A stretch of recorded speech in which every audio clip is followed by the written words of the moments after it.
कौन से बीमारियों को ठीक कर सकती है रात की रोटी? देखिए, सबसे पहली बात तो शुगर को कंट्रोल करेगी। अच्छा।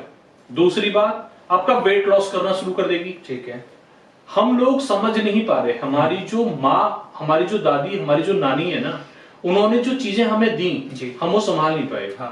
हम मॉडरेट होने के एक थोड़ा सा नया फंक्शन समझने की कोशिश में हमने अपना जो कल्चर था वो भूल गए। बिल्कुल सर। और उसमें भूलते भूलते हम अपने आप को भी भूल गए।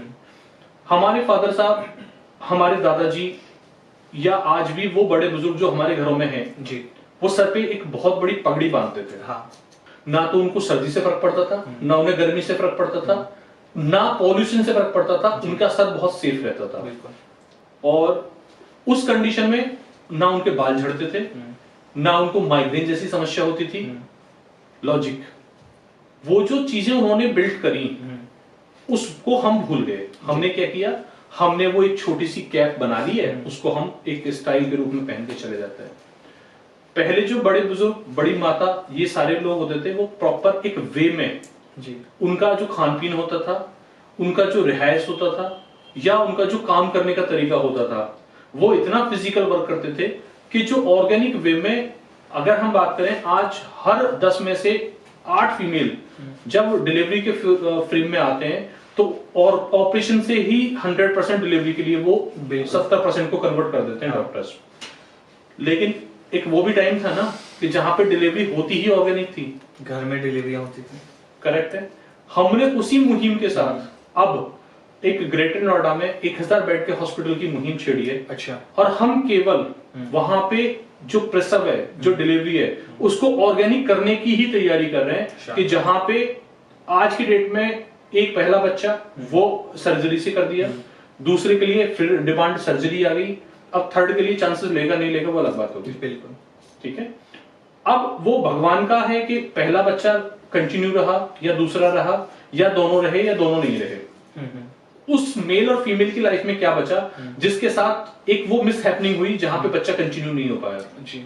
तो उसकी लाइफ में तो वो सर्जरी करके 1.5-2 लाख रुपए कमा तो लिए, लेकिन उसके बाद उसकी लाइफ तो स्पॉइल हो गई ना। तो हमने क्या प्रोसेस किया है कि हम जो प्रोसेस बनाने की कोशिश कर रहे हैं उसके अंदर हम 1 बीघे से ज्यादा की जगह केवल और केवल हल जैसी चीजों में, जहां पे वॉक करने की ऑप्शंस हैं, चाकी लगाने का ऑप्शन है, मूसर से धान कूटने वाला प्रोसेस है, हम वो बिल्ड करने की कोशिश करें जो हमारी दादी नानी ने हमारी वाइफ को दिया, करवाई जाती थी पहले। बिल्कुल सब प्रेग्नेंट लेडीज से ये सारी चीजें पहले करवाई गई हैं। आज की डेट में क्या बोला जाता है, चौका लगाने का प्रावधान नहीं है जी, क्योंकि है ही नहीं वो कच्चे घर जी जी, मकान नहीं है कच्चे। तो हमारे यहाँ अब क्या होता है, पोछा लगाने का एक प्रावधान है। पोछा लगाने में भी खड़े होके तो आप मुझे बताएं कि जो कॉम्प्लिकेशंस पैदा हो रहे हैं, जिनके बेसिस पे सर्जरी को रिकमेंड किया जा रहा है, वो डॉक्टर भी गलत नहीं है, शुरुआत हम लोग कर रहे हैं, गलती हम लोग कर रहे हैं। बिल्कुल। बॉडी में उस लेवल पे फ्लेक्सिबिलिटी है ही नहीं कि जो हम उस प्रसव की प्रक्रिया फीमेल का दूसरा जन्म होता है। और मैं उन सारी माताओं को धन्यवाद देता हूं कि हमारे इस हिंदुस्तान की धरती पे वो एक नया लाल, एक नई बेटी दे रहे हैं। बिल्कुल।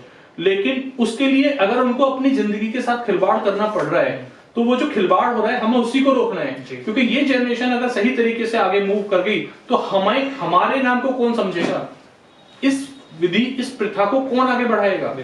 ये तो हम तक ही आके रुक जाएगी ना। तो हमारा जो कंसेप्ट है वो ये है कि जिसपे लोग आगे भी आए लेकिन बिना सर्जरी के चले। बहुत शानदार पहल, मतलब ये सोच बहुत अच्छी है आरोग्य इंडिया की कि वो इस बारे में सोच पा रहा है।